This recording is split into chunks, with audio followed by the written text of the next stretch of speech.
Išvados.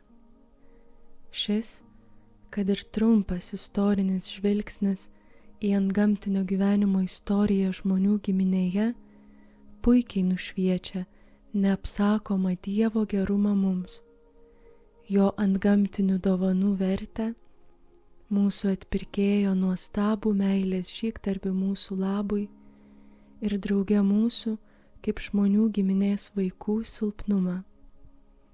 Dar kiek susitelkime prie antgamtinio gyvenimo begalinės vertės ir žmogaus, kuriam jis patikimas, silpnumo.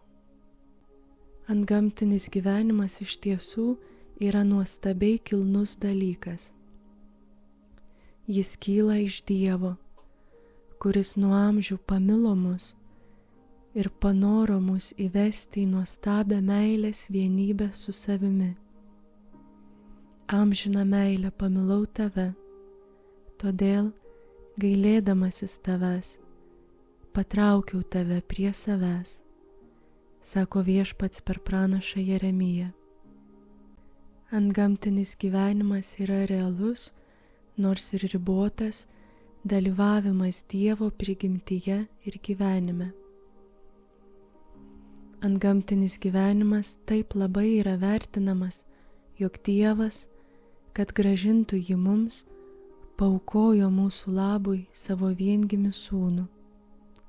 Sūnusgi pasiaukojo tam reikalui iki mirties, ir tai mirties ant kryžiaus. Šiandien dėl viešpaties Jėzaus nuopelnų antgamtinį gyvenimą komunikuoja mums šventoji dvasia. Taigi, antgamtinis gyvenimas yra brangesnis už visą kitą Dievo kūrinyje.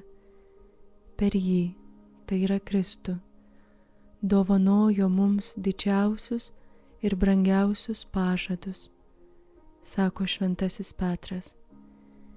Jį turime labiausiai branginti, saugoti ir puoselėti su didžiausiu rūpestingumu, nes, kaip teologai sako, jis tiek vertas, kiek pats Dievas. Antgamtinį gyvenimą, šį neapsakomą lobį, nešame labai dužiame inde. Jei mūsų protėviai apdovanoti ypatingomis dovanomis, kurios šalino žmogaus prigimties netobulumus ir įkurdinti ypatingai palankiose sąlygose gyventi antgamtiniu gyvenimu, prarado jį savo ir visai savo einijai. Tai kaip mes turime būti budrus ir rūpestingi, kad jo neprarastume. Kai mumise nuolat dūksta trejopas geismas, kai aplinka yra pilna papiktinimų.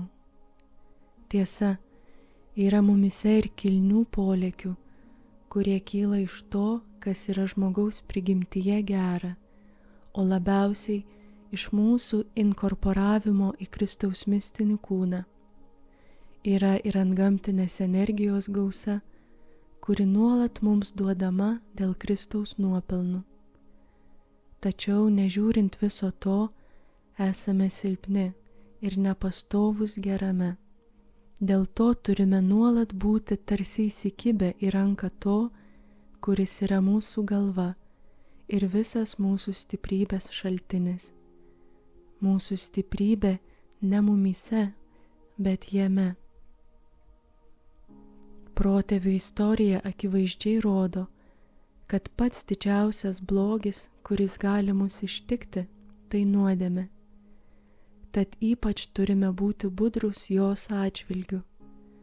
Turime mažiausius, net netiesioginius viliojimus į nuodėmę atstumti drąsiai ir energingai, nežiūrint, iš kur jie ateitų, iš aplinkos ar iš vidaus, iš trejopo geismo. Toliau susipažinsime su visu tuo, ko esame reikalingi, kad kovą su piktu laimėtume garbingai ir taptume vis panašesni į Kristų, tą pirmgimį daugelio brolių tarpe.